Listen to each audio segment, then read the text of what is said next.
Now I think we have 20 minutes for questions. So the floor is open. Comments and questions. Yes.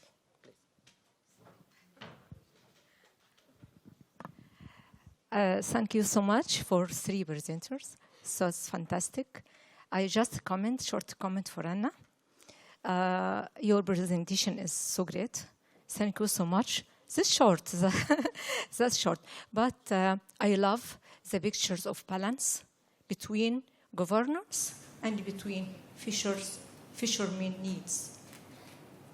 That balance. Balance. The balance, the figures, yes. balance, yes. Mm-hmm. So, and the last word you said that perception can change. Yes, but we should first see as a balance. You say that the fishermen need, fisher needs, and governance need. So the fisher, before start to ask to enforcement the governance and the legislations, we should first solve the fishermen problem. And we are know, particularly in most of the countries in the Mediterranean, the fishers struggle. Yes, and depend mainly on daily catch. Mm-hmm. So that's what I need. So we need more effort from FAO on that. We need more effort in the Mediterranean countries. Mm-hmm. Just short comment, but for Wafa, you said that you're afraid to policy to be against to involvement or engagement of the women in the board for catch. I would against that. However, I am one involvement in the National Committee of Women and charge in part of United Nations, some part of women. So the women, the enforcement of women does not mean that replace the chair of men. So I expect that in your presentation to focus on in capacity building of women to carry out the processing, to train the women for fish processing or fish stealers. And I visited Morocco for assessment of this one, 2017.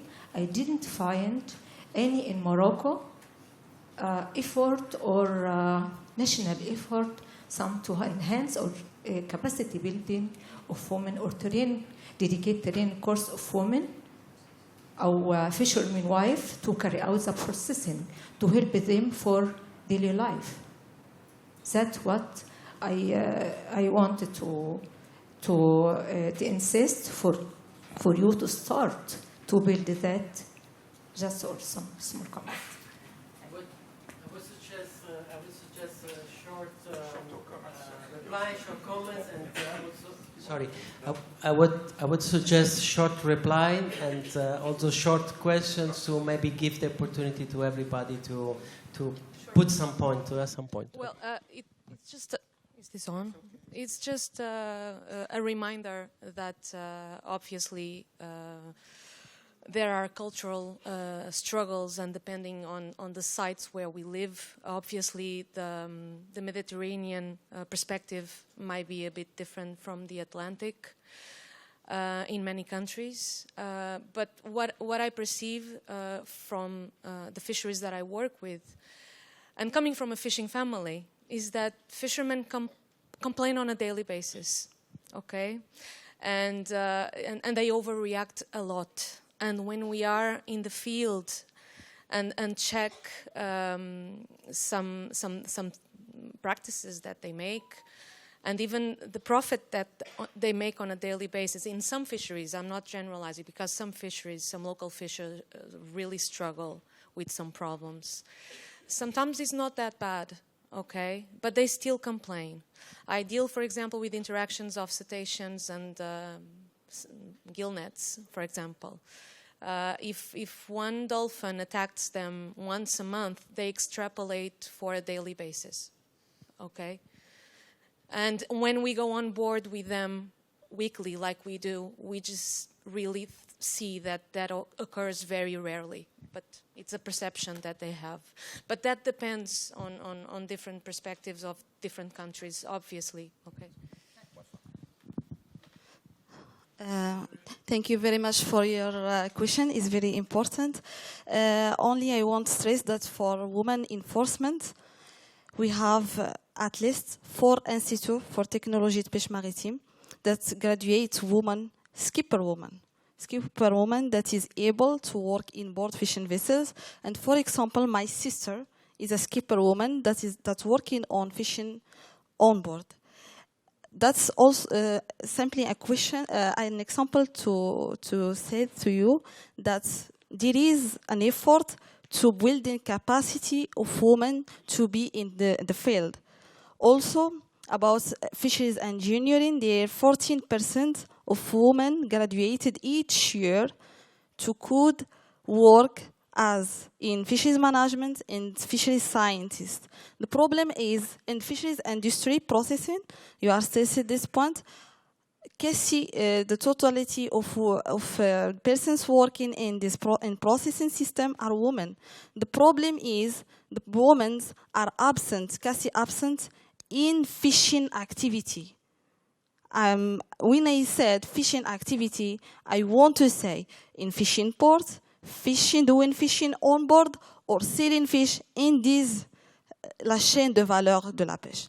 This is the problem. The doors are still closed because they have socio-cultural obstacles. The socio-cultural obstacles and the perception, as stressed our colleague Ernesto, the perception change and can be changed, but we have to work on that. We have to know what is their perception, how they perceive the woman on board, how they perceive the woman in the system. They have some trust in the woman working on board. I am a vessel owner. I have the capacity to give my vessel to a woman to direct this activity or not. This is the kind of effort we have to make. And thank you for your questions. I'm sorry.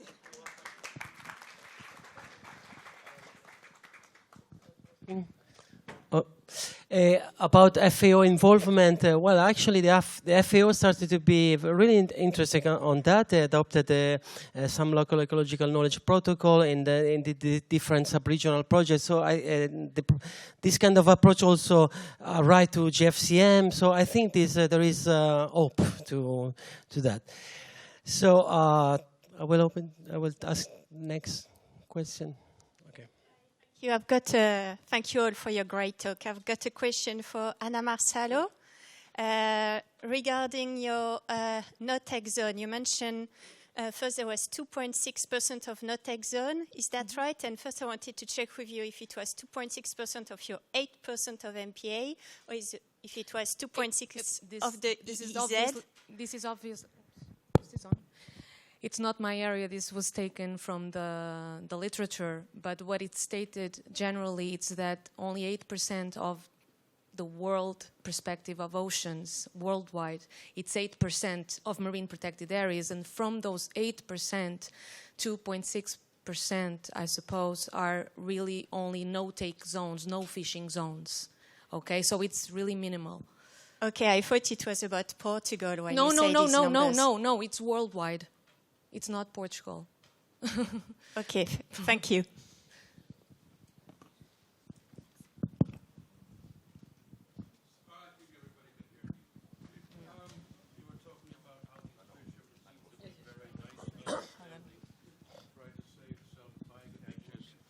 But I'm going to ask you a question that is this. How are these fishermen controlled? Every week I see in restaurants, markets, illegal fish being sold. Everybody knows about it. We call them tingas, we call them whatever, jaquinzinhos. These are not controlled, okay? Why not? I'm not a politician. That's why. Well, but it's illegal. I mean, I know it's illegal, but people do it. So what does it matter if you worry about one aspect of fisheries, but don't worry about the terminal part? Exactly. That fish but are... Listen, I'm a scientist, so I'm very concerned. And yesterday I was actually mentioning this to Frederick. I've been working as a fisheries biologist for 20 years, and on a daily basis, I think that I'm not I'm not doing enough because I'm going against the waves, against the current, because I try to do my best, and then there's a vicious system that and not enough political will, I think, and I'm not a politician, so there are several things that I cannot control. There's not enough political will to control several aspects of surveillance, for example, unfortunately. And it's a problem, it's a worldwide problem, and in Portugal, it's a huge problem. And that you know, what do they do with these little fish that they should release? They sell them. There should be, like, for example, we are on an enforcement from the European Union that by 2020 there's a landing obligation that European fisheries should not discard, period. In Portugal, for example, from what I know, nothing has been done inland to prepare that landing obligation. And obviously fishermen, for example, obviously they capture everything that comes in the net, okay?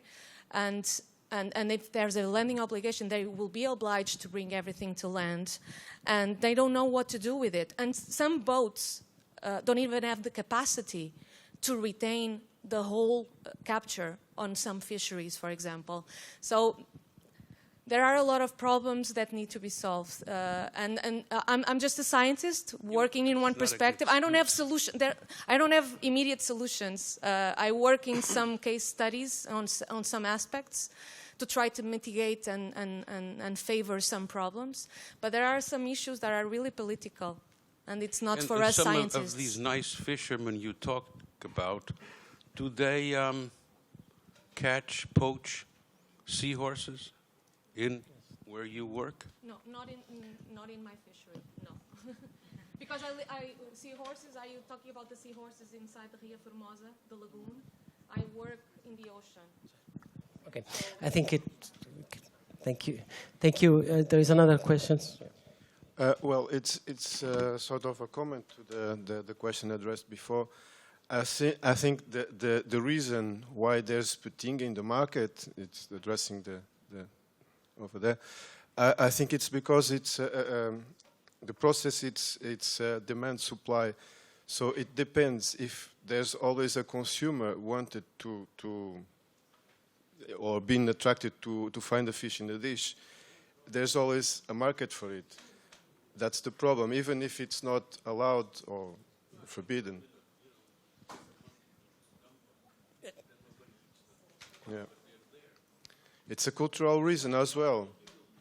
It's the problem. It's the cultural reason because we still are attached with our cultural. So probably co-management and way to break the dilemma of the fisherman, because in some cases the fisherman knows that he's doing illegally and is acting against its own the interest of fishermen doing this way. In many cases the fishermen are informed, they perfectly know what they're doing, but because of dilemma of the fisherman, which is also an economical concept, they keep doing because it gives him an immediate reward. So no matter of what happens to the rest of the community. So I think co-management and yes. Yes, just a comment. I do a lot of work in the Caribbean where they have a lot of fisheries problems as well. But I think for me, one of the things we've done from bottom-up approach is working with the fishermen, educating them. The seahorse is a problem. They have access to a lot of seahorses. So the way we're trying to overcome the issue is that they set up small parks for seahorses. So people go and see them. You get a little bit of money through tourism, but seahorses are actually looked after and preserved. So again, they still benefit from it. They're not going to actually sell it, but actually people go and see them and appreciate them as a conservation aspect.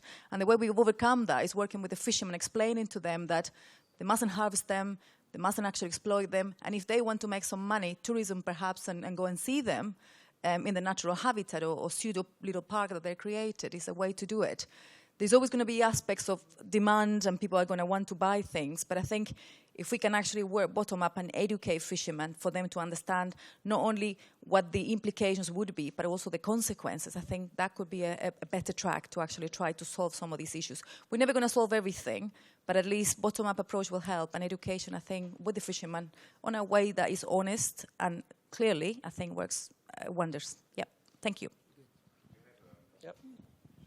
Thank you very much for all the speakers for their very interesting talks and the recommendation, especially for Mr. Azzurro. As you have been for the last publication, it's very important that you said it's based on how much records. Records it's provided by fishermen, and anywhere in the publication there is no notice or acknowledgement for these fishermen, and to encourage them to have them for in the future involved in this hard work.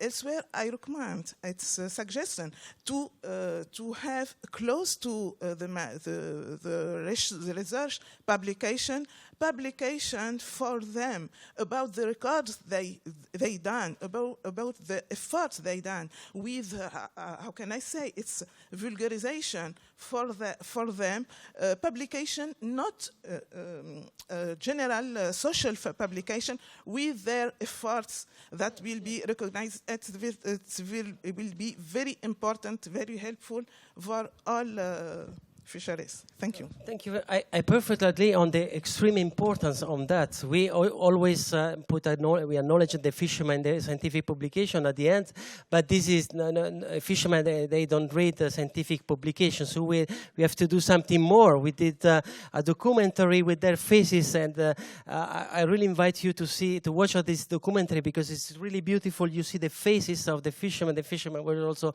very happy to see their faces.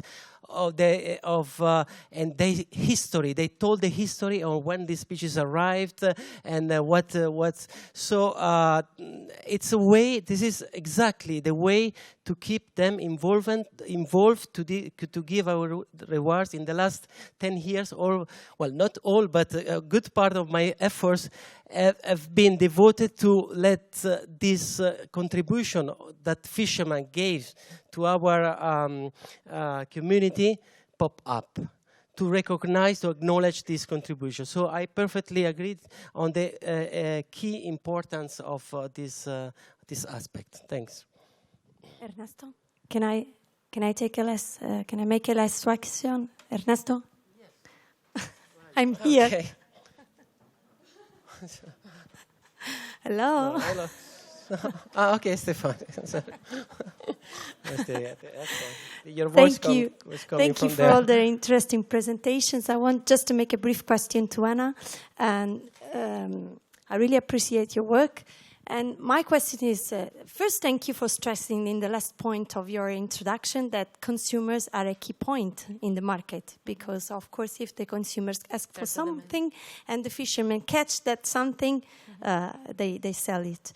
So my question is, do you have any activities in this project or follow-up of this project that you presented concerning the targeting the consumers? I mean, for example, labeling, for example, any kind of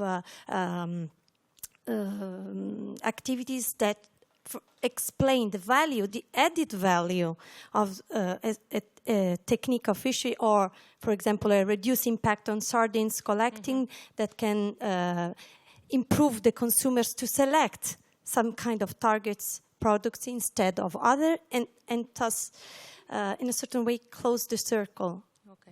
The direct answer is no, because it's not my field. Although concerning the sardine fishery, for example, it was a fishery that was certified by the Marine Stewardship Council in 2010, for example, and there was a huge involvement of not only the managers and the fishers to improve the price and the sustainability of the fishery itself. Unfortunately, that certification was lost because one of the criteria for the certification was a good state of the stock, which reached the historical low within 1 year after the certification. Obviously, certification it's very important, but making still a point about that question about capturing juveniles and illegally, there's a huge demand still for that kind of products. And we as consumers, it's not only a bottom-up approach for fishermen, but for consumers as well, which is very important. The sardine fishery has been dealing with very strict management measures lately that it only can capture sardine for 4 months a year. Even outside that sardine ban period, or within that sardine ban period, we can still see some sardines once in a while, and even juveniles. And obviously they are captured illegally, and they don't come to the market by the controlled way, obviously. So we as consumers, we really have a voice. I think there is time for one last question. Yes. Hi. It's not as much as a question as maybe a comment, because I think I'm a bit a fish out of the sea here. I find it fascinating in this talk that I'm assuming you have a room crowded with marine biologists. How many of you here I am a social economist, I'm a social scientist. I find it fascinating that in this last talk, we are focusing pretty much all the questions on the human dimension of everything, not on biology. How many of you in this room are actually work in the social science, are economists, social scientists, anthropologists? Three of you are, which probably didn't make a lot of questions, didn't put a lot of questions. How many of you work with fishermen? Okay, quite a lot. How many of you have fishermen as partners in your projects? But by that I mean that you pay them as partners. They paid partners, not case studies. Paid partners. Maybe 10, no, 15. I'll be generous. We need to we kind of need also to change a bit the way we work. We are all interested in the social sciences, but the social sciences continue to be one work package in all your projects. The little work package with not a lot of money, because, you know, biology is more important and the social science need to do a lot of work with a little amount of money. Someone asked now Anna if she did surveys, if she worked with consumers. I work with the fishing industry, the value chain, and consumers. You know how much does it cost to do a consumer survey? It's around 30,000 euros. It's a lot of money, because I'm not going to do a consumer survey by going to the middle of the street of Lisbon and stopping a few people which they hate and they just move away. No, you need to get a company to do it properly, because you need national coverage. And when you need national coverage, you're talking about 1,000, 2,000 people. That's a lot of money. Most of us are not very willing to pay that amount of money to have a consumer survey. Social sciences are not just something that you do so easily, like in the corner, as a sidekick show. And I think we all need to kind of change this dichotomy of looking at fisheries. I work with fisheries. Actually, and adding to something, fishermen are the easiest people to work with, because when you start working with the rest of the value chain, that's difficult, because everything is private and confidential and no business gives you details. And consumers are not so easy as well. But fishermen are the easy ones. They're difficult, yes, of course, because we're breaking rock. We're starting to work with them now. We are asking fishermen. I have fishermen as partners in my projects. They're partners like me. They get money. And yes, it's horrible to work with them when money is involved, because they don't respect deadlines and they don't understand how to send budgets. And it's a hard work, but we're starting now. In the next generation, in 20 years' time, it will be so much easier. Some universities are not much better than fishermen at sending budgets either. So what I mean is we're breaking rock here, and we need to have this into consideration.